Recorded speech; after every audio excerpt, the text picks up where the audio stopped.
At this point, you're probably thinking that all this clustering stuff is awesome and that you can get some real performance benefits inside of your application with doing just a tiny bit of work. You also might be thinking that, gee, seems like it's really great to just use more additional children. So maybe inside of my application, I'm going to just start up a whole bunch of different forks like so, and that means my application is going to run really, really, really, really fast. Well, unfortunately, life is not quite so simple. There's definitely a point of diminishing returns when you start using clustering. So in this section, and the next one or two, I'm going to show you some situations in which adding a whole bunch of additional children really has diminishing returns, and in some cases can actually be kind of catastrophic for your application. Before we start making any changes to our code base, I think that you can agree with me that we probably need a more scientific way of measuring how long it takes our server to process requests. In the last couple of videos, I've been going to localhost 3000 inside my browser and then refreshing the page as fast as I could. And that's definitely not very scientific. So let's first take a look at a little program that we're going to use to benchmark the performance of our server. And then we're going to come back and play around with the code inside of here a little bit. And I'm going to show you where clustering doesn't work out quite so well. All right, so I'm over at my terminal. I'm going to open up a second terminal window, still inside the same directory. Okay, so here's my second window. I'm still inside of my project directory.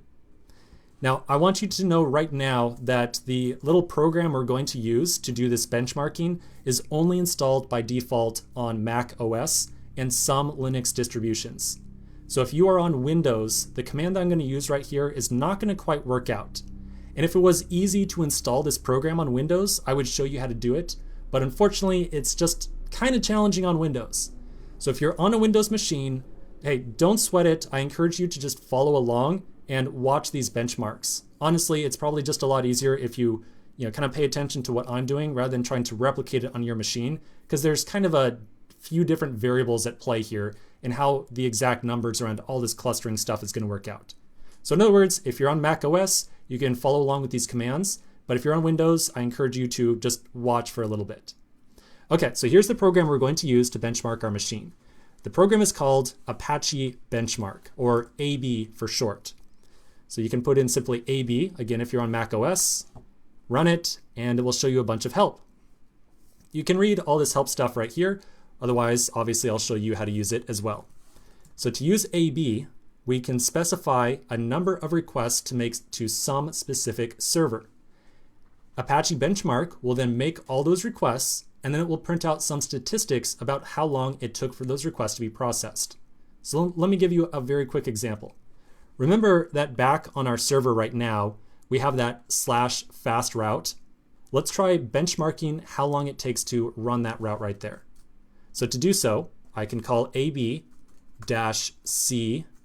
and we'll do how about like 50-N 500, and then localhost :3000/fast. So you can read this right here as use Apache Benchmark to make requests to localhost 3000/fast.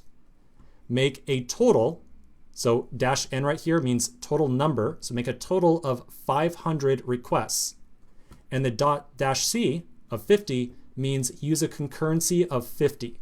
That means try to make 50 requests at the same time. Now, of course, these requests might finish at different times, so it's not going to do it in batches of 50.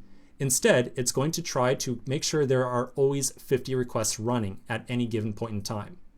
So try to make 500 requests and make sure there are always at least 50 requests pending. So I'm going to run this and we'll just see what happens. Okay, so as you can see, we get quite a good amount of output here. Now, usually there's a couple of different numbers that we like to look at. I personally like to see requests per second. So this is how many requests per second our server processed. I like to see the amount of time that it took on average per request. And then I also like to see how many, or kind of like what distribution for time of the like buckets of the requests made. And it's kind of like more of a histogram. Maybe not a histogram. Is it a histogram? I don't know. Someone who's really good with graphs can tell me if this is a histogram. Basically, this is saying that 50% of all requests were served or responded to within 70 milliseconds. But then one request at least took 130 milliseconds to respond to. Definitely kind of on the slow side. Okay, so now we have a much more scientific way of benchmarking the performance of our server.